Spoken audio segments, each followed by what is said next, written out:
Welcome, everybody, to Podsauce. I am Alesha Renee. And I'm Dax Holt. We are your podcast discovery show. We are out here trying to find all the goodness in podcasts. What have we talked about? How many podcasts are out there? It's a we now, huh? Oh, it's a we.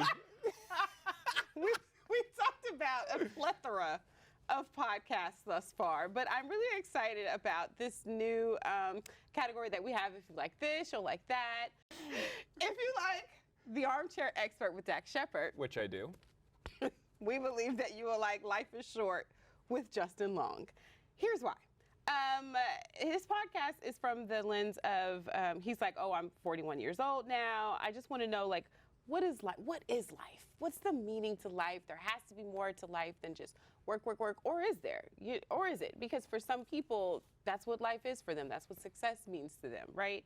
And this is all celebrities, right? Because I've never listened to that podcast. Yeah, for the most part. Yeah, Okay. he's had people like Paris Hilton, Katie Couric, John Bon Jovi. Some people would say these are celebrities. I would, Dr. Jane Girl, all are celebrities in my Matthew book. McConaughey. I like a lot of celebrities. Paris Hilton, literally the definition of celebrity. Some people would quantify them as celebritars, but I personally love the episode that he did with Lamorne Morris for obvious reasons, because he's my bestie, i.e. my brother, the black version of my brother. He's not really my brother, but we're best friends, so he's my brother. Basically, just because I love hearing about the human experience from the lens of a celebrity that we oftentimes do not actually humanize. You know, they're like animals in a cage. We take pictures of them with food in their mouth and all of these other things. But hearing what makes them tick, hearing about their why, to me, I think is a beautiful thing and very important, especially in this day and age where we basically put celebrities on a pedestal. And like what they say is golden. So at least if there's some substance behind that, I'm here for it. So yeah, Life is Short with Justin Long. If you like Armchair Expert with Dax Shepard, we believe that you'll like Life is Short with Justin Long. So now, if you were going to recommend an episode, would it be the Lamar episode? Or? His name is Lamorne. My bad. Lamorne. Dax, you tried it.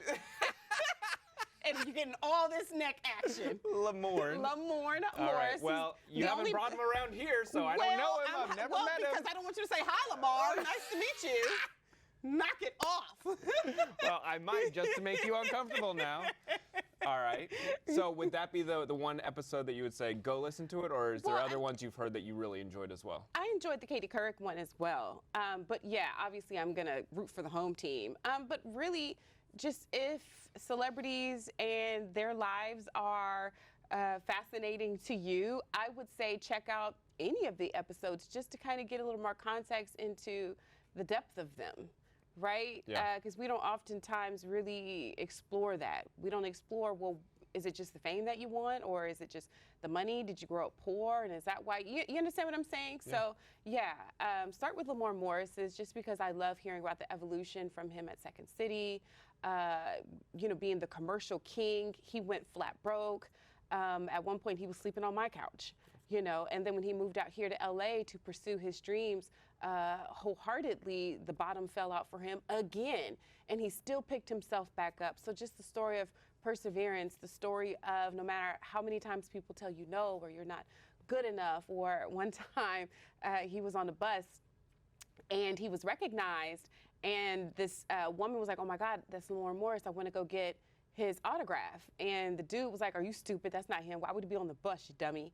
And so he was like so mortified, but that didn't make him, seek fame so that people would recognize him. He wanted to be more successful so that he could do more for other people. And it's very reminiscent to me about the journey of Robin Williams and him wanting to put more comedy out there to make people feel good, to give them an escapism, to turn his pain into something beautiful for other people to draw to. So yeah, if you like Armchair Expert with Dax Shepard, you should like Life is Short with Justin Long. Well, cool. I like that. I think that's a great suggestion. We got a lot coming up in today's episode. We do. A lot of good interviews, a lot of good podcasts, more discovery, obviously, and our Odd Pod pick of the week is going to be fun. I can't wait to hear what you've conjured up from there, because you tend to bring some. You tend to dig deep into your well. Stick around. We got a lot more coming up on Podsauce.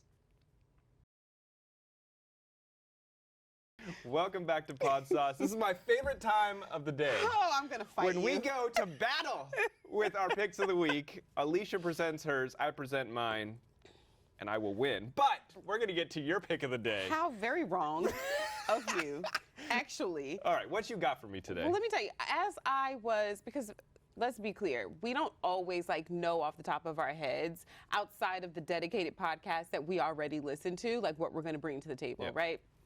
So there may be a time or two where we're scrolling about because there's like 3 million podcasts. Yes? Yes. Okay. 50 million episodes. That's why we're here, people. We're here to dig through it all for you. I didn't ask for all those facts. I just wanted you to amen my chicanery that I'm Amen. about to say.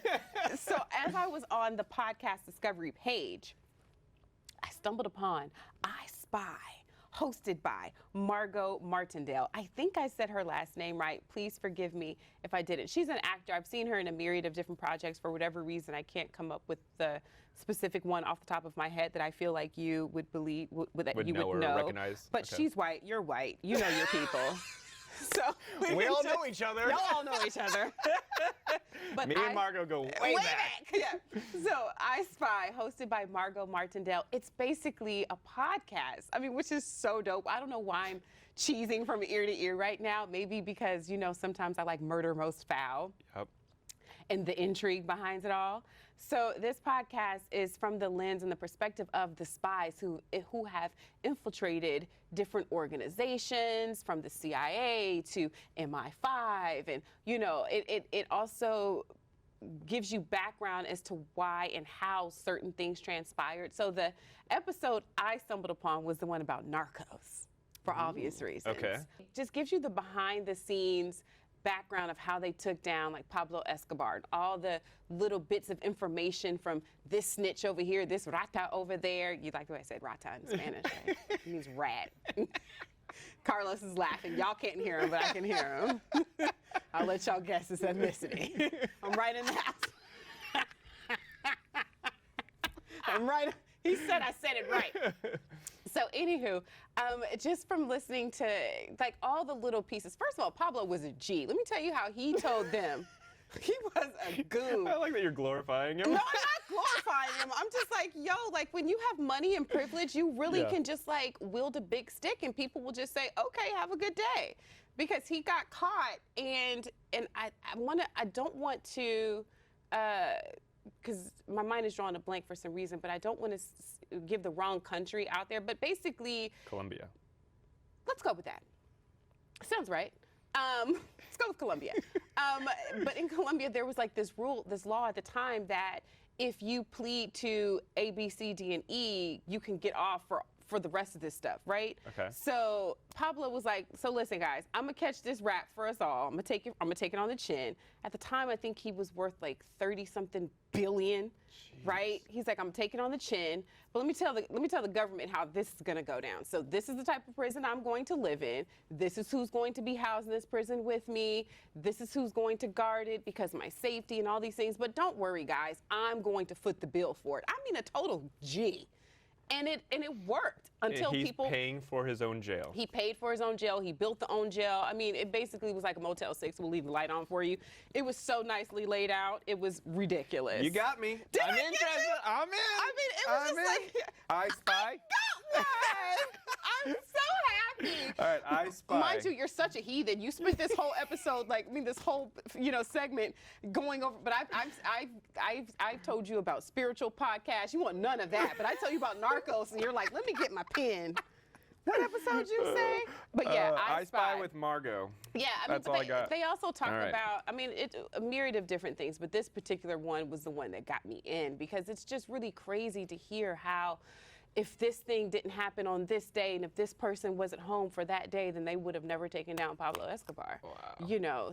Or in the block. That was his crew. I love this, like, real stories, like the story behind the story. I love that Oh kind my of stuff. gosh, there's this one episode on there. There's a story about how this one dude who infiltrated MI5 for like 11 years. He can never go back to the country. He helped to reorganize and reshape basically their whole government. There's another story about how the Iraqi war was kind of like rationalized, or what's the word that I'm looking for? I don't think it was rationalized, but basically validated because of the lie of someone else. So as a military, as someone who comes from a military family, stories like that are very intriguing to me, because I do wonder why and what is it that prompts countries to say we're going to go to war. And so when you hear that it can really be boiled down to something as simple as, well, not simple, but something like a lie, I'm just like, ugh. It sounds fascinating. I like it. It is. You done good today. I did really, really good. You just wait. I got a good one coming up for you, too. I don't know.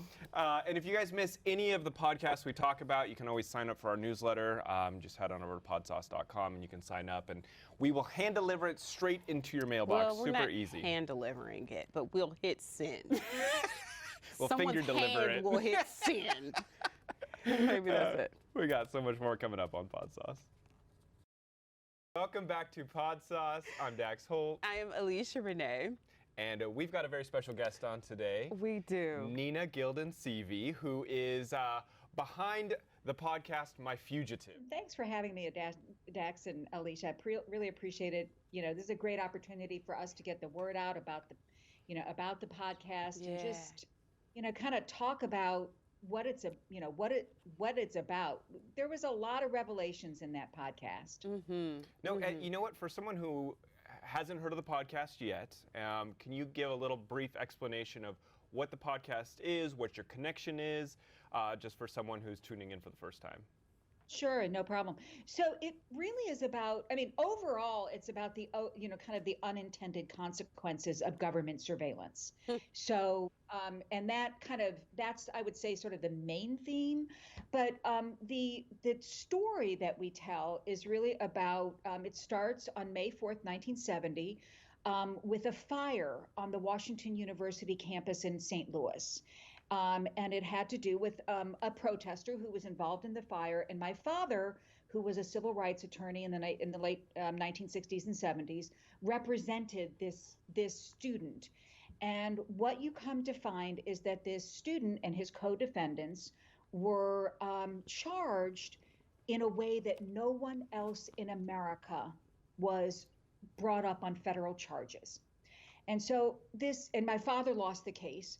All of them were sent to prison, and except for this one man, Howard Mechanic, who fled, and he became the second longest fugitive in U.S. history. So that was sort of the backstory. My father, just before he died, he and I had a conversation about why did this happen? And he was, at that point, he was, this was in 2000. It was it had kind of plagued him for almost 30 years. Like, how could this have happened? So I, as a documentarian, got interested. I ended up suing the federal government, the FBI, the CIA, the National Archives, and the Department of the Army for 150,000 documents that shed light not only on what happened in St. Louis in terms of that particular case and the co-defendants, but it ended up trapping information about the assassination of Dr. Martin Luther King, which that gave me chills. Did that give you chills? I'm like legit chilled up over here. It's yes, crazy. and it feels really good and really confirming, just because, I've mentioned before on the podcast, I grew up in a military family. As a woman of color, we always feel like Big Brother is watching, listening, and improperly surveilling, and they very much so are. Thank you for that. I'm like, yes. But also, we always knew, and for a long time, because obviously what you're saying right now, Nina, and you can attest, it's not taught in school, right? These are the things that they kind of like brush under the rug. We always felt that the government had a hand in the death of Martin Luther King. I'm very curious as to what you feel comfortable with sharing with everyone about what you discovered in the documents that you have. Well, here's what I don't want to give away the, kind of the clincher. Fair. We want people to actually listen to the podcast. Yes. But, and of course, this sounds like this stuff of like these crazy conspiracy theories. Right. But what I found was that there was this line between what had happened in St. Louis, the James Earl Ray family, they were from St. Louis, And so nobody had ever made this connection before, that there was this involvement of the Ray family, of what happened in St. Louis, and the FBI's failure to do the assassination investigation of Dr. Martin Luther King. And this is not me saying this. What I was able to do, thankfully these people are still alive, I was able to go back to the staff director of the House Committee on Assassinations, the man who did the investigation in 1978. I walked into his house and he said, I have been waiting for 40 years for somebody to ask me these questions. And this was not like a small project to put this podcast together. I mean, this is 10 years of research here that you have now wrapped up into this podcast. What has been the best part for you about being able to release it, about being people being able to hear it, and maybe people's reaction towards it? Well, it's so funny because this is the first time I've ever done a podcast. I mean, I've been a documentary filmmaker for, the better part of 30 years. I've made many, many films. I understand the filmmaking world, but this is, you get into podcasting and you have this wonderful, huge canvas. I did 8, 30 to 45-minute episodes. In filmmaking, that's like unheard of. Yeah. So it really gave me a chance. And the people at Pineapple Street are just so astonishingly talented. And my producer, Kat Aaron, and the managing editor, Joel Lovell, we literally, they built a studio in my home during the pandemic, and we recorded almost every day for what was essentially almost 18 months. I want to ask you what's in the name of a podcast, because, listening to you talk, and I keep hearing this question, why My Fugitive? Is it because, do you feel personally connected to Mechanic's story because your father was his lawyer, or is it just what's the word? Is it just the way, the treatment that people of color, we oftentimes get, or people in general at the hands of the government? What is it that made it My Fugitive? It sounds more ownership. Sorry. I love that question. Nobody's ever asked me that question before. I think it's wonderful. But thank you. So first of all, the story, and I have never done this. I've never been one of those filmmakers who puts themselves in the middle of their story. I mean, that's kind of it's sort of like a trope these days that, the filmmakers do. But the voice is mine. And so, I tell this story, and a lot of it is about the relationship that I had with my father that came to sort of foment this investigation, and then, kind of pushed me down this road and onto this journey. Howard Mechanic became kind of it was almost a mythological character in my family. He fled in 1970. My father died in 2000, and frequently at Thanksgiving or Christmas or whatever, my father would say, I wonder what Howard Mechanic is doing. Whatever happened to Howard Mechanic? I do want to shift gears just a little bit, because one of my favorite parts of this show is to talk to someone like you and figure out what you're listening to when it comes to podcasts, because obviously you've been so invested in this kind of stuff, and your brain thinks differently than mine and thinks differently than Alesha. So I'm curious what entertains you and what you listen to, because we're all about podcast discovery here. My favorite podcast is Criminal. I just love that podcast. I mean, I listen to This American Life, and I listen to, Fresh Air, and I listen to a lot of these really, really great interviews, because a lot of time, just listening to a wonderful interviewer is just a joy. Mm-hmm. But, when I really, really want to kind of, just get rid of reality and everything else, I listen to my true crime, my favorite murder. I love that, So now I've revealed that I'm really, just. I think everyone's into that. It's so funny that people are like, I need to just get away and listen to destruction and people dying. No, you and I'm like, I feel like she's my aunt. We are family. Just from the conspiracy theories to the civil rights movements to your love of true crime, I'm with you. I'll see you at the family reunion. I mean, what are we talking about here? My mother. Well, thank you so much, Nina. Not just for your time with us on Podsauce, but honestly, for as a woman of color, what you and your father have done, your father's work in civil rights, but what you're doing on the documentary side, exposing, bringing truth to the forefront. I, as a Black woman, thank you very, very much. And you guys can check out more on My Fugitive from Nina Gilden Seavey on Odyssey app. She is Odyssey family. Thank you for your time. Hey, you guys are great. Thanks for having me. It's our Thank pleasure, you. for sure. We'll be back with more on Podsauce. Welcome back to Podsauce, guys. I'm so excited. Kinda. And then I gave you props, and then I had to take it right on back. You can't give them too much, guys. You got to give them just enough. I will take that mile. It's your turn. It's up for Dax's podcast pick of the week. I'm excited about this one. I listened to this one like a week ago, and I've been saving it in the bank just for you. You tucked it aside. I tucked it aside. I'm excited. So my podcast pick of the week is NPR StoryCorps. NPR? NPR StoryCorps. Break it down, because This NPR can podcast be... is amazing. Okay. No, it's an amazing podcast. Okay. It's real life stories from real life people, and they're fascinating. So write this one down. So far, I'm at my family reunion. Write it down.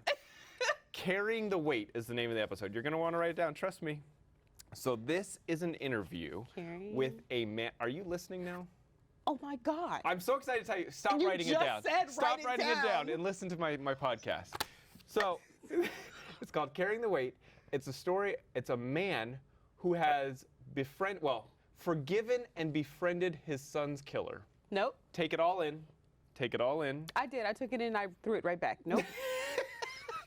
So, all right. So this guy, like years ago, there was a 20-year-old student who was shot by a 14-year-old gangbanger. The 14-year-old was told, kill this guy. He was like a pizza delivery man. Well, years later, the father, who is a Sufi Muslim, decided, you know what? This is weighing really heavy on my chest. In his faith, it's like forgiveness, and he needed to go and confront the killer in prison. So he went, and by this time, 5 years later, kids in their 20s. Same age as his son. Who's Same age likely as his son. And they had a conversation. And he said, what made me realize is that there's victims at both ends of the gun in this situation. And they've become like lifelong friends now. Now that the guy is out, they've started up organizations together. They do public speaking together. The sister of the guy who was shot, she is also really good friends with this guy now. It's like the uncle. And she goes, look, she said, I couldn't imagine life without you at this moment. And she goes, that doesn't devalue my brother's life or anything, but you have brought so much peace and calmness. And obviously this former gang member, he is very apologetic. If you listen to it, I got choked up many, many times because he goes, I know how much I took away from you and your family. And I wish if I could do anything, I would take it all back. But unfortunately, I can't. I made a horrible decision that ruined your guys' life, but I'm here to see if I can make the best of what hand we were dealt at this point. And so now through his organization, how does he give back? Because so far I haven't turned my furrow into a front end. It's not about the foundation. Jesus saves, no. I don't. So I'm just like... It's not about the foundation. It's about the relationship that these people have formed through such a horrific incident. God bless them. And the thing is, I sat there the whole time going, I couldn't forgive someone like this. But as they talk and as it unfolds, it's fascinating. My mind was blown because that's a tough situation. And it's the father who, he said, listen to this, he said, the day I was nervous to go in and meet you in prison, to confront you, but after I told you I forgave you, he goes, I left that day with a bounce in my step. It was the first time in 5 years that the weight had lifted off my chest. We're leaving it at that. We're going to leave it there. So I don't know if I got the point for today. I don't feel like Alesha's giving me a point. As I move my bang to the back. But you can check out more on Dax's pick on the Odyssey app, odyssey.com. Did I say it right? Yeah, well, or just go to podsauce.com. Check it out. We'll put all the pics up there. Make it I'm easy so for people. disheveled. I can't even think straight. I'm just like, forgiveness for a murderer? Nah. On the next episode of Not My House, Lord. No, I'm just like. You guys go to podsauce.com to find out more about Dax's picks and more. Don't go anywhere. This is Podsauce. This is Podsauce. The segment we are at now, His Royal Highness will be leading. It's called The Odd Pod Pick of the Week. You oddball, what do you got for me today? Oh, you're hilarious. What you No, got? I got a good one for you this week. So the podcast for Odd Pod Pick of the Week is the Beef and Dairy Network podcast. Have you ever heard of this? No, but wait, hold on. Do I want to? Because I'm from the South. Don't take away my beef or my dairy. So it's a comedy show. Okay. It's a comedy podcast, but what they're doing is they're talking all about like beef and animal production and dairy herds as if they're dead serious about it. And so I started listening. I was like, what is this? Like, what are they wanting me to listen to this week? And then I found myself laughing out loud because it is so weird, and it's a UK based, so I love when you throw in the accents. For sure. It like gets me every time. So you got the accents, and then he has like When you put your pickle in the machine that milks the teats of the cow. it was funny. I don't know if I'll listen to a bunch more, but, Yeah, but I you did will. enjoy that one. Yeah. Which one did I listen to? It was some, I don't even remember. But That here's some of the particular other one. here's some of the other episode titles. Hogball, International Beef Library, New Beef Call Number, Too Much Milk, and Beefy Boy. Spectacular. It's worth maybe listening once and you might get hooked. Well, I'm going to listen to that particular episode just because I want to know how the sausage is made. I want to know what contraption are we sticking said pickles in that it will invert your body. It was great. As a single gal, I may need to put that machine in my house so I can trap somebody's son asking for a friend. Gotcha! So this was our last episode of Podsauce, but it was fun. But it was good while it lasted. While it lasted, guys. That is your odd pick of the week. If you want to hear more about Dax's pick, I like the way you put that. This is what they wanted me to listen to. Who's they, Dax? Well, Angie was the one that was like, you should check out this pod. It's odd, and so it fills the need for Odd Pod of the Week. Angie is in the middle of the street, and that bus is going, honey. He said, speed bump be damned. Here I am.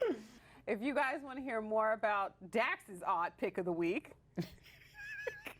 Hey, it was a good one. I don't know what you're talking about. It was odd. It filled the criteria of Odd Pod. I bet it did, honey. You guys can go on to podsauce.com. We've got all the episodes up there. Anything that you want to find, any podcast we talked about today, any of the recommendations that any of our guests also threw out there. I'm definitely going to go back and just get, now that I have a little more context on my Fugitive, I'm for sure running that one back. You going to check out my pick of the week? I am at Alesha Renee. And I am at Dax Holt. This is Podsauce, guys. Be good to yourself.